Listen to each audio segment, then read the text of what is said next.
So more and more international airlines have announced that they are cancelling their flights to and from Israel. British Airways and Air France are two latest airlines to announce that. They said that they were cancelling flights to Israel at least until the end of July, the peak tourist season in the summer.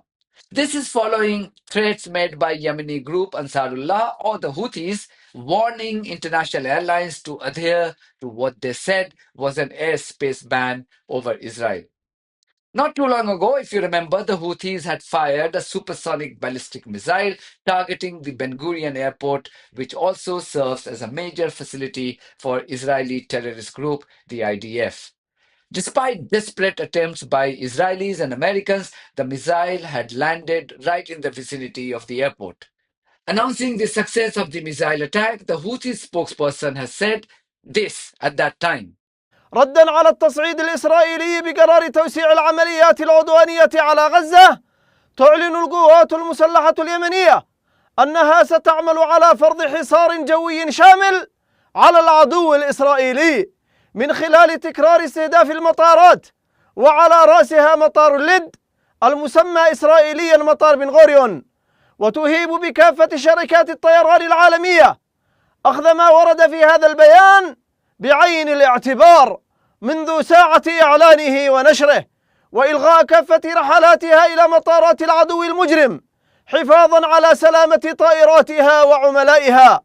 إن اليمن العزيز الحر المستقل لن يقبل باستمرار حالة الاستباحة التي يحاول العدو فرضها من خلال استهداف البلدان العربية كلبنان وسوريا، ويؤكد أن هذه الأمة لن تخشى المواجهة وسترفض الخضوع والخنوع.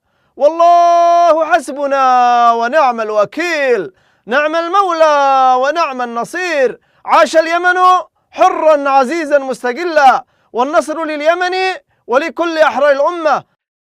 This sent shockwaves in the global aviation industry as they quickly announced the cancellation of their operations from Israel. The move was a significant blow to an already crippling aviation industry as this led to the further isolation of Israel. You can understand the impact, what it means.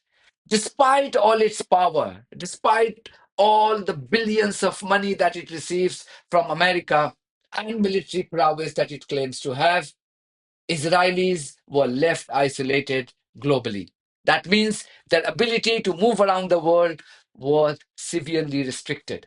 Speaking to Times of Israel, Israeli lawyer Shirley Kazir, who is also the head of aviation and tourism practices at law firm Fisher FBC, she has said, and I quote, "We are facing a situation where a missile that fell in Ben Gurion airport could have just as easily fallen a little bit to the left or the right and could have hit an aircraft or a terminal, and that could have had a catastrophic effect."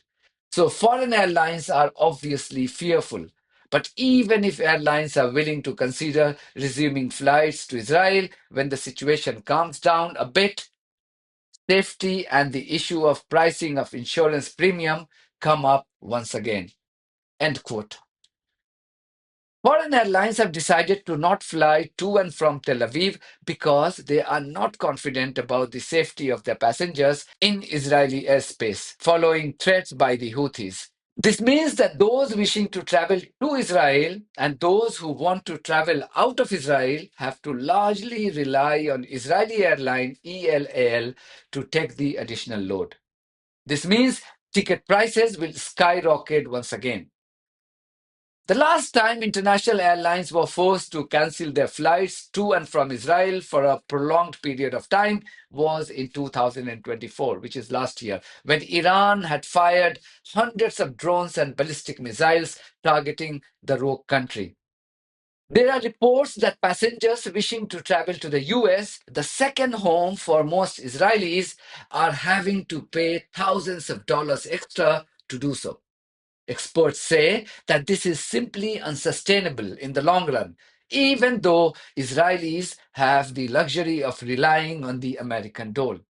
These airlines had barely resumed their services when the Houthis stunned the Israelis by firing a supersonic missile which bypassed even the much publicized American Iron Dome. Last week, the Houthis fired several more missiles.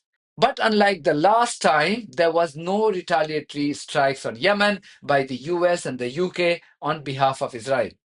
This is largely due to the growing differences between Donald Trump and war criminal wanted by the International Criminal Court, Benjamin Netanyahu. Netanyahu has also angered his three other staunch allies, namely the UK, France, and Canada, with his decision to starve over 2 million innocent men, women, children, and babies by stopping the supply of food, water, and medicine into Gaza. Terrorist Netanyahu tried his best to bring his angry allies to his side by desperately linking the killing of two Zionists in Washington, D.C. to the criticism made by the UK, France, and Canada. But so far, there are no signs of these countries changing their stand. Another bad news for war criminal Netanyahu is that Trump has signed a peace deal with the Houthis in exchange for a guarantee that the Yemeni fighters will not attack US ships in the Red Sea. The Houthis had said that Trump agreed with the condition that the US will have no problem in Yemeni fighters carrying out their campaign against Israel in solidarity with Gaza. Trump was repeatedly asked if he was okay with this arrangement. He evaded the question, implying that he was not going to be drawn into the Houthis' campaign over Gaza against Israel. In fact, Trump subsequently went on to praise the Houthis by calling them brave and tough fighters. But so we take their word for it. It was, we hit them very hard.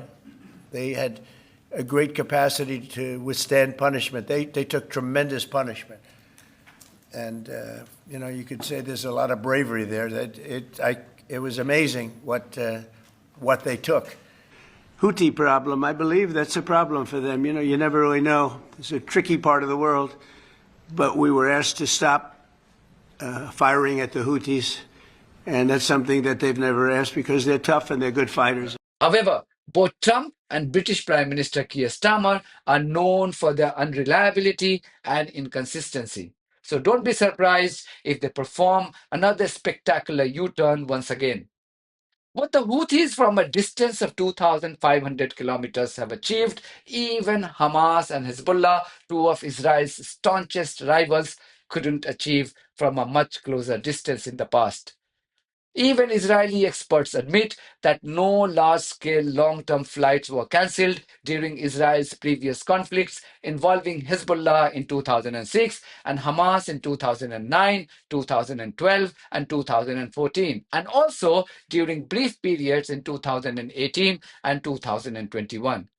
So it's safe to say that as of now, going by the reaction of international airlines, it seems the Houthis have gained supremacy over the settler colony. That's it from me. Thank you very much for your support of this platform and our journalism on buymeacoffee.com and Patreon. If you too think that our journalism is worth supporting, then you too should consider becoming part of it. Details are there in the description of this video. In the meantime, if you haven't subscribed to my channel, please do so because that's one of the many ways you can support independent journalism. God bless you all.